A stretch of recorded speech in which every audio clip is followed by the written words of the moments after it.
go up to any knight and shout, "The beast!" I You'll work smell the from soiled dawn to armor at dusk's once. last light. Then give my wife a good long night.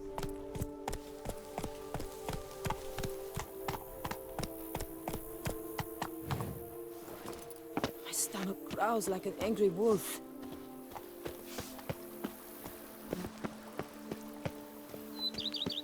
Welcome home, sir.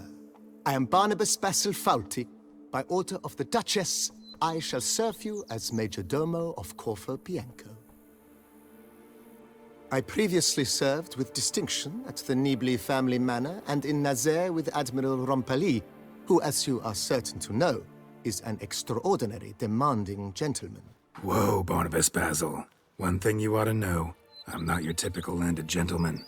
Truth be told, this is the first real property I've ever owned. Oh, in that case, you must leave it all to me.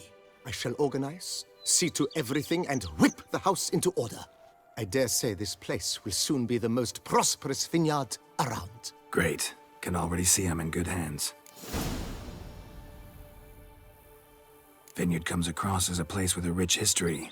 Know who owned it before me? Baron Rossel, who went bankrupt, forcing him to sell the estate to the Duchess. The Baron, in turn, had purchased it from Monsieur Bolius of the Headsman, a truly colorful man of Ketweni origin. He was actually a headsman? No, not him, but his great-great-great-great-grandfather. Indeed. Apparently, he was a common cutpurse who somehow secured for himself the post of ducal headsman in Beauclair.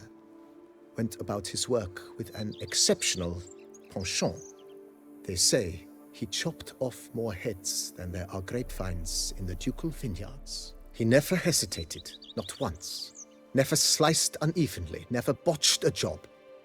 For his exemplary service, the Duke granted him a title and this estate. Monsieur Bolius, on the other hand, was an engineer in his younger years. Once retired, he settled here and took to producing wine. Sadly, misfortune struck and he lost his sense first of smell, then of taste.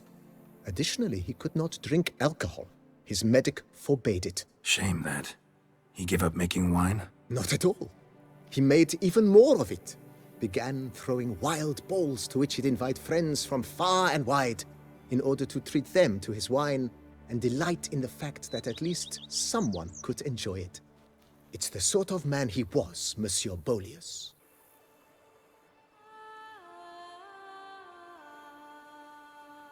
Mind giving me a little tour de Corvo Bianco? Not in the least. Follow me, please. I think it would be practical to begin on the hill.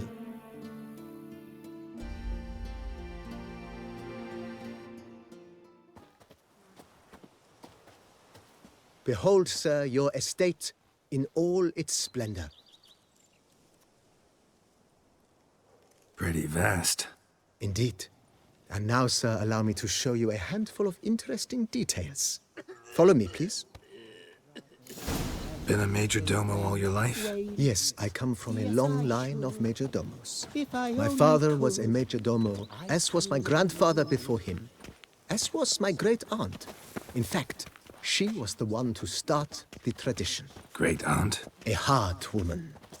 It is said that already as a child, she knew where she was going and went there. When she arrived in Beauclair, she signed on as a chambermaid at one of the vineyards, then slowly worked her way up to Major Domo. She dragged the rest of the family up the same path. You smell that? Those are the vapors of Tucson. The servants' quarters. I occupy the green home. With the Duchess's permission, I have hired a full staff.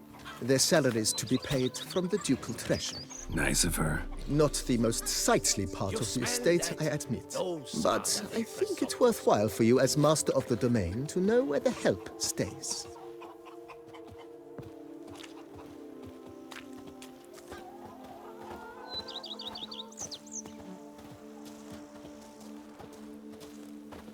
Baron Rossel ordered the vines in this part of the estate uprooted and olive groves planted in their place. They look beautiful, especially come spring. Don't look at all bad now, either. You'll smell the soiled armor at once. Monsters are your Down captain. below lies your That is vineyard, mine. where we grow a strain of Carfanere, one of the world's oldest. Daughter, you know. Aged fit to in wed. oak barrels, Oh, so it provides for an exquisite wine with distinct blackberry, wild cherry, plum, and cinnamon notes. Marvelous. Have to try it one of these days. Say, that witcher from the north's a hardened killer. He's lopped off the head of many a king. What's this? You don't say. Nice well. Picturesque. Yes, though it ran dry long ago. During the raucous feasts Master Bolius held, he would order it filled with wine. There's a tale about a guest attending a Bolius ball for the first time and thus unaware of the custom. He had suffered great heartbreak and had decided to end his life by jumping into the well. The festivities were coming to a close, and the well was nearly empty when the suicidal guest finally jumped. Instead of killing himself, he merely broke his legs. To numb the pain, he drank the wine. Drank himself to death? Not at all. When found the next day, he had concluded he'd witnessed twin miracles. The water had been changed into wine, and he had survived. He retired to a monastery in the Dragon Mountains and began preaching the wisdoms of Lebioda. Backache, something horrid.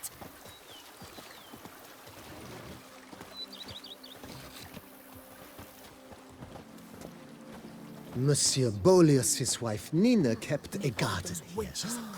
A supremely lovely place it was. Bit neglected now. I agree. Yet nothing stands in the way of restoring it to its former glory, and once again planting it with herbs and other vegetation.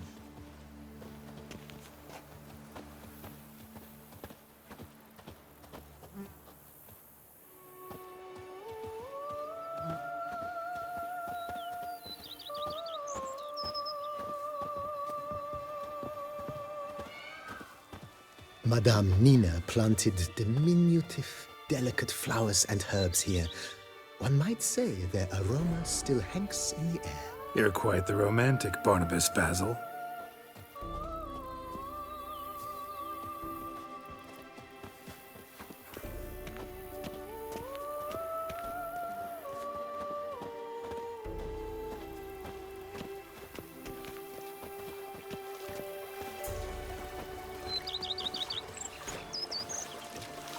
Darn steadily! My Camilek aches something fierce. Sure, go on. Drink up wine. This served as an additional wine cellar in years of plentiful harvests. Bit of work and it'll make a fine stable for Roach.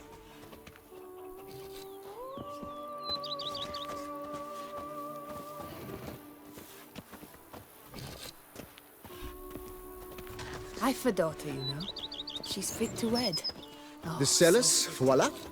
During Monsieur Bolis's time, wine was kept here, but Baron Rossel used it to store olive oil as well. I took the liberty of cleaning up the mess, which... I made while fighting the Bruxa. Thanks, Barnabas-Basil. Appreciate it. Spring to your step.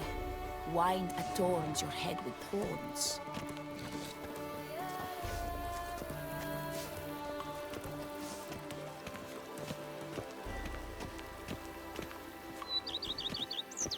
As you can see, the facade is, how to put it, slightly stained. But one cannot deny it a certain subtle southern charm. True, though it could use a bit of subtle paint. Follow me, please.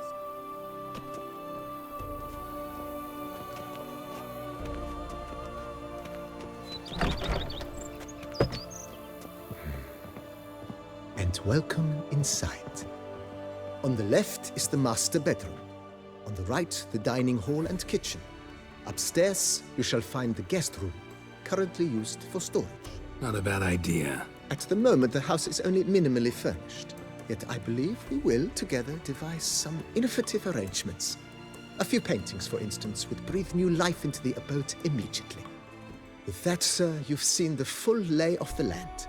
Corfo Bianco is a beautiful estate. Though one must admit, time has taken its toll. If Forgive me for being forward, but if you were to choose to invest a small sum towards its beautification, consider me at your service on the matter. Think I'll take you up on that. Be sure to come and see you if I decide to do any remodeling. Mentioned the place could stand to be spruced up. Oh, most decidedly, sir. The question is where you would like to begin this rejuvenation.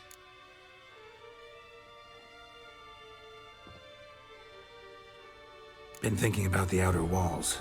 Maybe a fresh coat of paint or some patching. If I might dare to make a suggestion, why not start with a general renovation? I once oversaw such work at Admiral Rompelli's summer residence. The effects were simply breathtaking.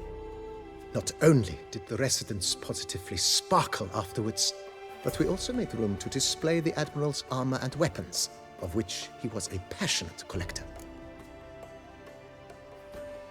It's in your hands then. Make the place shine. I shall get to work immediately. Within a day's passing, I shall have sent for the crew which rebuffed the Admiral's residence. They are the finest specialists around. Highly skilled at what they do, it shall not take them too long, I wager. 2 days after they begin, your eyes will behold your residence in its refurbished, rejuvenated, beautified state. Is there anything else you require, sir? Got these spacious grounds. But maybe it's time to make them more... useful. Oh, yes, we certainly should. The way I see things, given your trade, sir, you would be wise to put in a grindstone and an armorer's table. A good way to start things off, don't you think?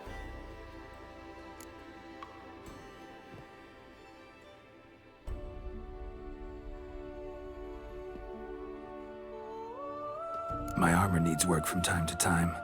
You know, oil this, reinforce that. Could use a decent work table where I could do all that. Admiral Rompelli once hired a specialist who made the finest armorer's tables this side of the Yeruga. I will contact him at once. Good. Order me up a table like that. Immediately, sir. I expect it will take at most 1 day to arrive. Will you be needing anything else, sir?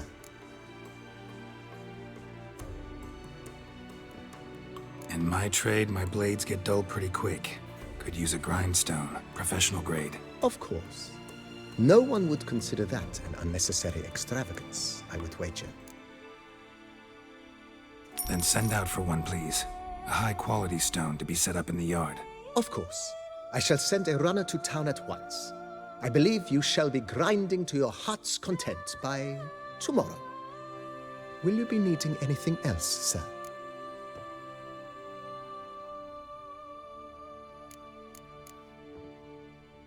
That's all for now, BB. Thanks.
Renovations coming along all right, Barnabas-Basil?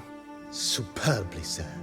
General refurbishment has been completed, and I took the liberty of adding 2 racks, each upon which you might hang weapons and armor, if you've some pieces you'd like to display. Likewise, I have prepared a few spots in which new paintings might be hung. In other news, the laborers dusting out the cellar have made a most unusual discovery. I believe it's something you'll wish to see. You mean the lab in the cellar? Saw it. So, one of the previous owners interested in alchemy? A laboratory? Alchemy? I know nothing of it. But I understand that to a witcher this must be a very intriguing find. It is. It was walled up. Equipment's pretty ancient too, so it must have belonged to someone who lived at Corvo Bianco before you started working here. Whoever it was sure knew their stuff, though. Got dragon glass vials and flasks, stills, sublimators, vengerometers. Forgive me, sir, but I fear I don't follow. Just saying, it's top-notch equipment. True masterpieces of craftsmanship for use in alchemy. Brewing a concoction with this stuff versus doing it over an open fire? Well, there's no comparison. Then I am all the more delighted you discovered it, sir.